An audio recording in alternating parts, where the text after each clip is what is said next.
Peggy 16.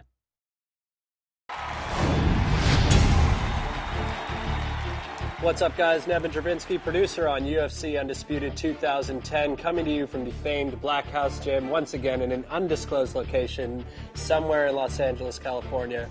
I'm joined here by Mr. Ed Soares, co-owner of the Black House Gym. Thank you so much. Oh, it's my pleasure. We're going to talk today about some of the improvements and enhancements to the UFC Undisputed 2010 career mode.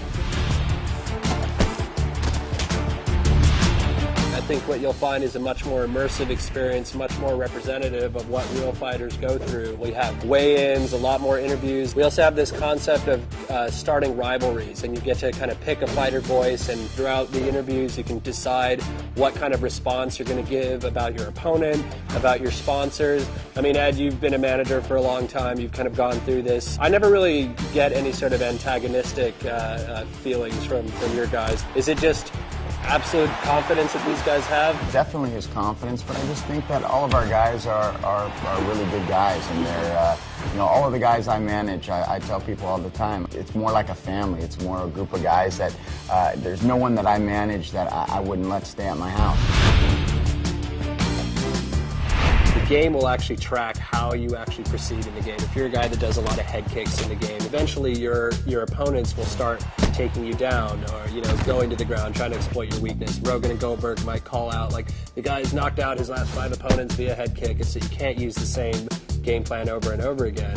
And with your guys, what's the thought process that goes on there? All the guys like to watch a lot of the fights. Some guys like to watch it less than others, but most of the time all the coaches are always paying attention a lot to their previous fights.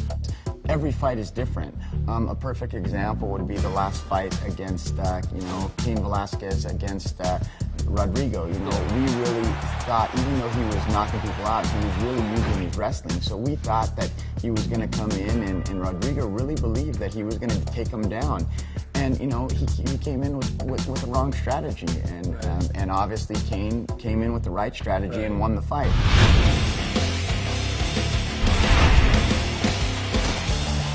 So much like in the real UFC, we give players the opportunity to train at different camps. This year it's not boxer, wrestler, Muay Thai, Jiu-Jitsu guy. You're just learning specific moves, and you go work with members of these camps to get these moves. So for example, if I'm in, heavyweight, I work with Junior and on boxing, and I work with Noguera on my Jiu-Jitsu.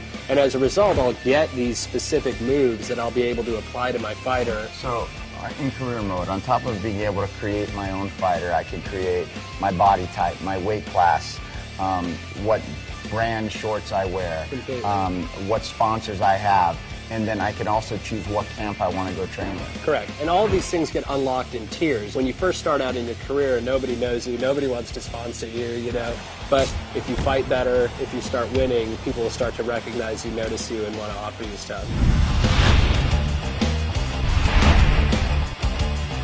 You've had like a long career in history with these guys, and kind of watched them all grow up. They came from all different places. Lyoto, he got his first fight in the U.S. here, was in the WFA. And what a great segue. In our career mode, we have this aspect of where instead of jumping right into the UFC, you actually start off your fights in the WFA, much like Lyoto, and then at some point, if you perform well, you actually get to move up into the UFC.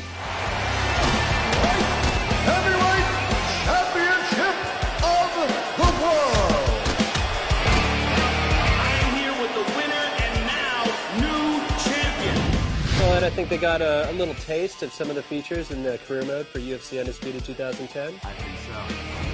For the full interview, go to community.ufcundisputed.com.